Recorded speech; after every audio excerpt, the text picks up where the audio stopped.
Hey guys, today we're at a very special place called Kbal Spean in Cambodia.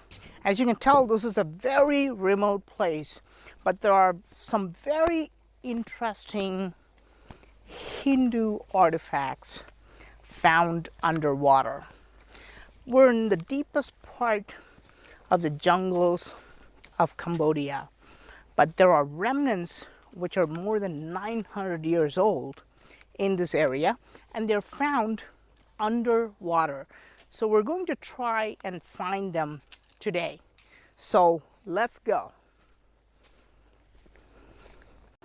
I had previously shown you underwater lingams at a place called Phnom Kulen. This place is about 40 kilometers from here.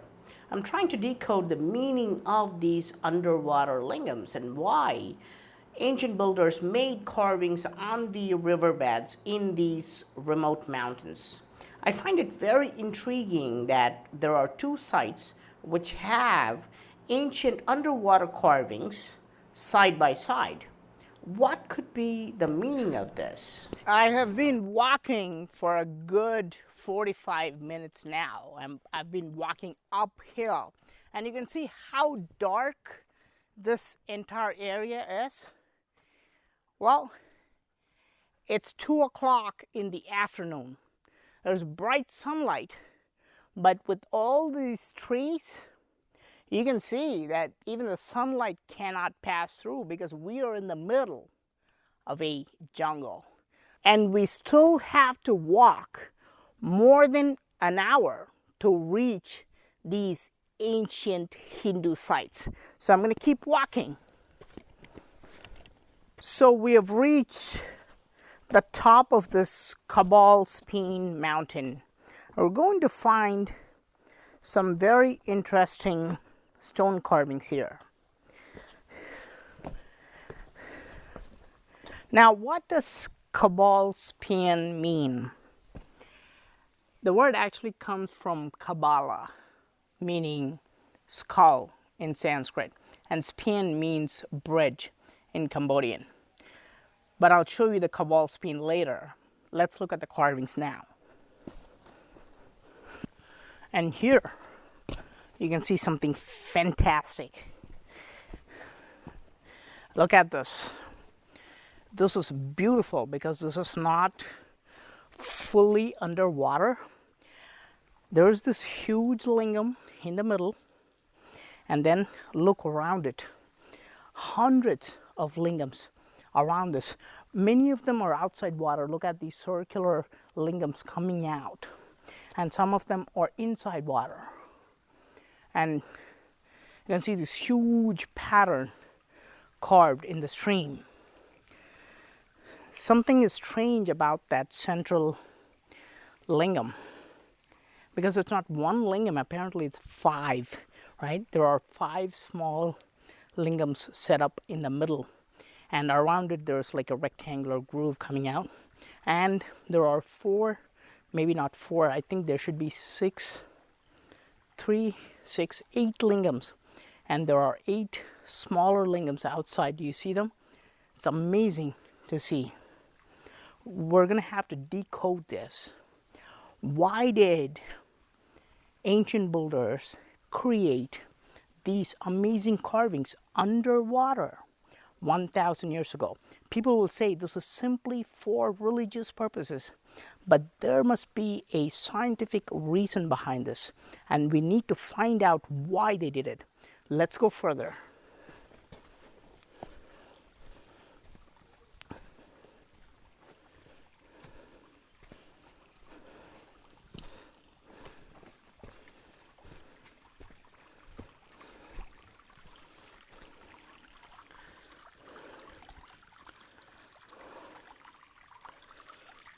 More lingams. This entire riverbed, possibly made of sandstone, has been completely carved. You don't even see like a normal flat riverbed anymore.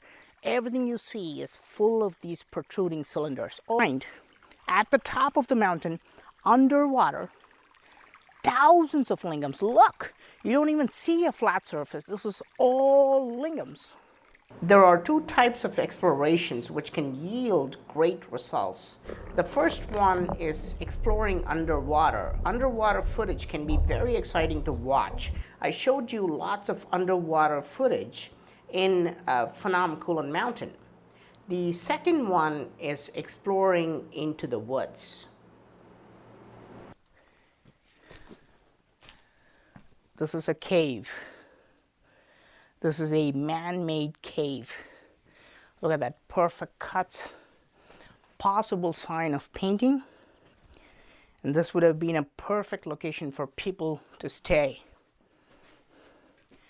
More than 1,000 years ago, people would have stayed here.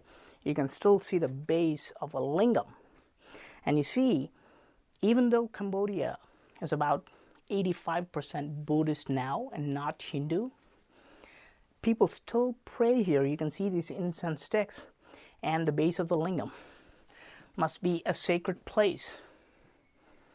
This is not the only cave. Inside the forest, there are several small shelters. Perhaps ancient builders used structures like these for meditation. Places like these have a strange energy to them. When I explore more, I find more and more interesting structures. Here we can see this rock, which is clearly cut into a complex shape. This has multiple trapezoidal cuts, and this is deep into the woods. This piece is possibly a part of the base of a temple. This means in this mountain, there should be Hindu temples hidden, waiting to be found, waiting to be discovered. What do you see? Now, this carving here in the middle of nowhere, this was carved at least in 11th century, which means it is about 1,000 years old. Look how beautiful this is. This is Vishnu, who is in this reclining posture, and you can see his consort Lakshmi, and Vishnu has this 7-headed Naga protecting him, and you can even see the Naga's tail. There should be more details here. There's another Vishnu on that side, and you can see Brahma coming from his navel. Actually, I think the paint must have been a little bit fresh. The paint, you can see this white paint on Brahma. This was possibly made in the last few centuries. Nearby, look there. That is a broken lingam. Has this beautiful rectangular groove around it, the base, but the lingam, the cylinder, has been destroyed. Remember I told you the name of this place was Kbal Spean, which means skull bridge. This is a skull bridge. This is not natural, this is man-made, but look at the length of that rock, which connects this part and that part. And why do we call it the skull bridge? Where's that skull part? Let's go over there and find out. So you can see these round holes here. According to the locals, there used to be skulls, massive skulls placed inside these holes. This is how it got the name Kbal. So this is the Kbal Spean, the skull bridge that connects these two corners. Hinduism is very much related to skulls known as Kapalas. Unfortunately, most of their Hindu history is forgotten by today's Cambodians, so we don't get more information about this place. Remember, I showed you the Temple of Crystal Skulls in a different video. There's a Hindu sect called Kapalikas in India who use skulls for their rituals, and they're all worshippers of Shiva. Here's a weird carving, one lingam in the center, surrounded by 8 lingams. What is the meaning of this? This is called a Navagraha lingam. Navagraha are the 9 elements in Indian astrology. Why did they carve these various types of lingams on top of this mountain? What could be their purpose? And then here the water is coming this way, and look, that's a massive lingam. That diameter must be at least like 2 feet long. That's a huge lingam, and surrounding it is a square base called the yoni. And I can even see the groove from here, and it's positioned exactly at the center of the water flowing. The water has to flow through that lingam before coming down. It's beautifully designed, at least 1,000 years ago. But the question is why? Why does the water have to flow through these lingams before going down from the mountaintop? Here is a rare carving of Lord Brahma. He is usually shown with 4 heads in a sitting posture. The 4th head is at the back, of course. Isolated statues of Brahma are very rare. In India, there are almost no temples dedicated to Brahma. However, in Cambodia, there are plenty of statues and temples for Brahma. Remember, I showed you the carving of a dinosaur. That temple is also dedicated to Brahma. There are many rare carvings here. Here is Shiva riding a bull. These depictions are not very common. Also here we can see plenty of Vishnus. This is typical Vishnu sleeping on a giant snake with his wife Lakshmi near him. Here again we can see 5 lingams in one yoni, 1 cylinder in the center surrounded by 4 lingams within 1 square.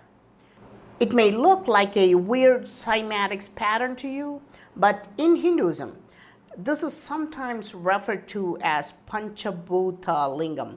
5 lingams represent 5 prime elements of nature: earth, water, fire, air, and space. Now compare the 5 lingams and the layout of Angkor Wat Temple. See how there's 1 central tower surrounded by 4 towers, and see how everything is enclosed in a square. This is not a coincidence, but we are just beginning to understand how ancient builders worked, and we are just beginning to understand what they were trying to do. But to understand everything fully, we need to explore this entire mountain. We need to go into the woods and explore the entire mountain, and we need to find out the hidden Hindu temples. I found it. I found this. Oh, I hope you guys like this video. Thanks a lot for watching. Don't forget to subscribe. I'll show you something very interesting very soon. Bye, guys. I told you I found it. Look.